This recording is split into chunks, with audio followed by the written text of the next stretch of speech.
Hey, third graders, today's letter is capital Y in cursive. This letter has 2 steps. Start at the top line. That is step 1.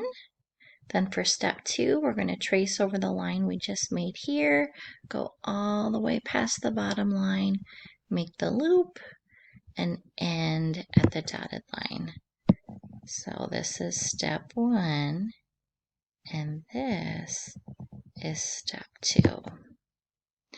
You are going to trace and try for every letter Y you trace. You're going to try one of your own on the line below.